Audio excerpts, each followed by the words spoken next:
ओम नमः शिवाय। हर हर महादेव। नमस्कार दोस्तों, मैं नित्यानंद पांडे आपके अपने चैनल नित्य साधना में आपका स्वागत करते हैं। तो दोस्तों, इस प्रकार से माता जी की हमें पूजा आराधना करनी चाहिए। सर्वप्रथम हमें एक पाटे पर या चौकी पर इस प्रकार से आप लाल कपड़ा, पीला कपड़ा आप बिछा लें। बिछाने के बाद में इस तरह माता जी को आसन लगा करके माता जी को स्थापित करें। उनका कोई भी प्रतिमा हो, फोटो हो, आप स्थापित कर लें। वहाँ सफाई कर लें। सफाई अपने घर के मंदिर में सफाई करने के बाद में उसके बाद जो जौ को बोआ जाता है, इस तरह से आप एक पात्र में जौ ले लें, साफ़ मिट्टी ले लें। साफ़ मिट्टी लेने के बाद में इस तरह से आप उसमें जौ को डाल करके और उसको बो दें। बोने के बाद में दोस्तों, आपको किस प्रकार से कलश रखना है इसका विशेष आप लोग ध्यान दीजिएगा।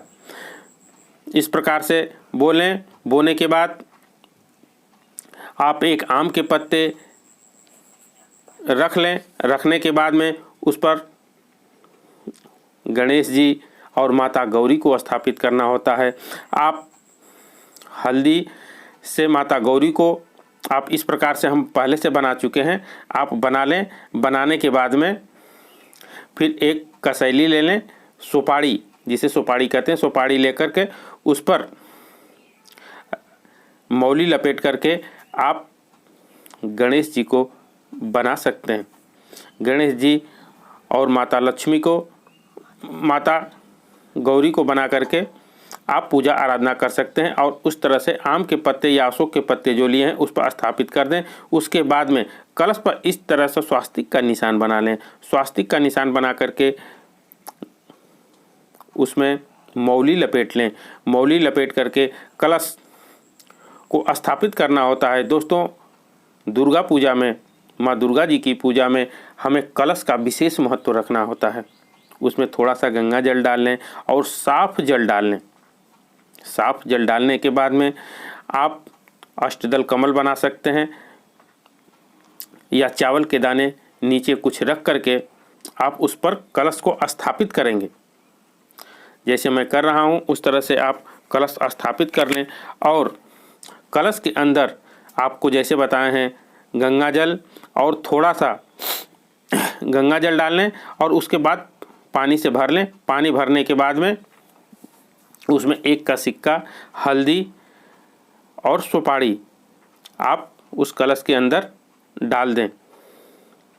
डालने के बाद में ये देखिए आम के पत्ते हैं जो कि नरम पत्ती हम लाए थे, वो थोड़ा सा सूख गया है। आप कड़ी पत्ती ले लें और कड़ी पत्ती उस तरह से चारों तरफ अशोक के पत्ते हों या आम के पत्ते हों उस पर लगा करके और अनाज का भरा हुआ एक पात्र ले लें, जिसे हम लोगों के यहाँ ढकनी बोली जाती है। उस तरह से बोल करके उस कलश के ऊपर रख दें, अनाज से भरा हुआ।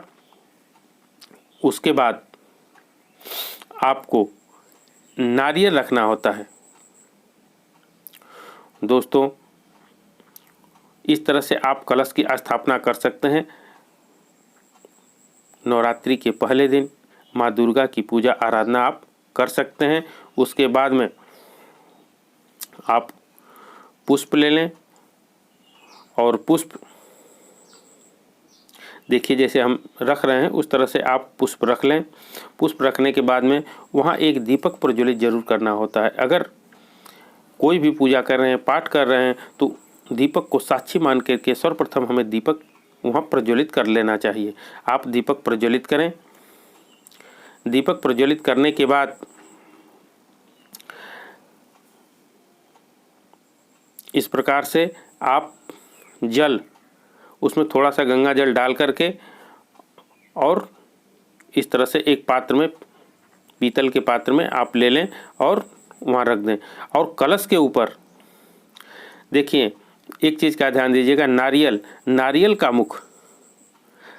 का मुख माता जी के तरफ रहता है, सॉरी भक्त के तरफ रहता है। नारियल को इस प्रकार से आप एक पीले कपड़े में लपेट लें और उसका मुख अपने तरफ करके उस तरह से इस पात्र पर आप उसको रख दें। जो जौ की ढकनी रखे हुए हैं या कोई अनाज रखे हुए तो उस पात्र के ऊपर रख दें। उसके बाद में कलश को हिलाना नहीं होता है दोस्तों। 9 दिन तक जो भी हम पूजा करते हैं, आराधना करते हैं, उस कलश को कभी भी छूते नहीं हैं, वो हिलना नहीं चाहिए।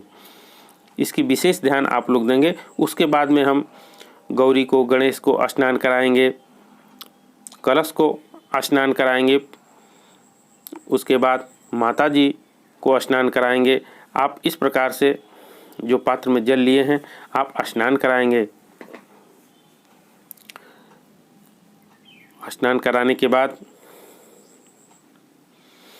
दोस्तों आप गौरी गणेश को पुष्प रखेंगे। अगर माता जी को लाल पुष्प अर्पित करते हैं तो इस बहुत ही उत्तम होता है। ये विशेष महत्व उसका माना जाता है। माता जी को आप लाल पुष्प चढ़ाएं, गौरी गणेश को लाल पुष्प चढ़ाएं। कलश का पूजन विशेष महत्व रखता है। कलश को भी आप लाल पुष्प अर्पित करेंगे। उसके बाद में आप जो बोए हैं उसमें थोड़ा सा पुष्प रख करके पूजा आराधना आप करेंगे। उसके बाद माता जी को आप जो फूल का हार बनाए हैं, माला बनाए हैं, उसे माता जी को आप अर्पित करेंगे, पहनाएंगे। पहनाने के बाद दोस्तों इस प्रकार से आप माता जी को पहना लें। पहनाने के बाद में आप अक्षत गौरी को, गणेश को, माता जी को कलश के पास थोड़ा थोड़ा चावल के दाने यानी अक्षत आप रखेंगे। अक्षत रखने के बाद इस प्रकार से आप दोस्तों कलश रखें और अपने मन में माँ के प्रति भाव रखें, जिससे कि आपकी हर मनोकामना पूर्ण हो जाएगी। दोस्तों उसके बाद में आप जो भी आपके पास फल है, अंगूर हो, केला हो, अनार हो, आप अर्पित कर सकते हैं। इस प्रकार से सबको आप अनार, केला, जो भी आपका फल है वो अर्पित करेंगे। अर्पित करने के बाद में आप दोस्तों इत्र माता जी को, पहले गौरी गणेश को इत्र अर्पित करेंगे, माता जी को अर्पित करेंगे, कलश को इत्र अर्पित करेंगे। अर्पित करने के बाद यह आप इस वीडियो में जानेंगे संपूर्ण जानकारी। जो कलश की स्थापना होती है हम आपको संपूर्ण जानकारी इस विषय में आपको दे रहे हैं। तो दोस्तों इस प्रकार से करने के बाद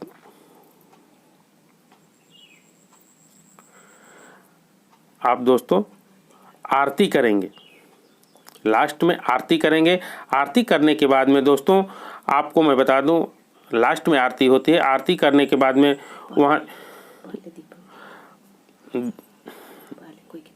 किताब पढ़ना चाहते हैं, उनका मंत्र पढ़ना चाहते हैं तो आप वहाँ बैठ करके मंत्र पढ़ सकते हैं। मैं उम्मीद करते हैं कि आपको जानकारी पसंद आई होगी। मिलते हैं कुछ ऐसी ही ज्ञानवर्धक वीडियो के साथ। धन्यवाद।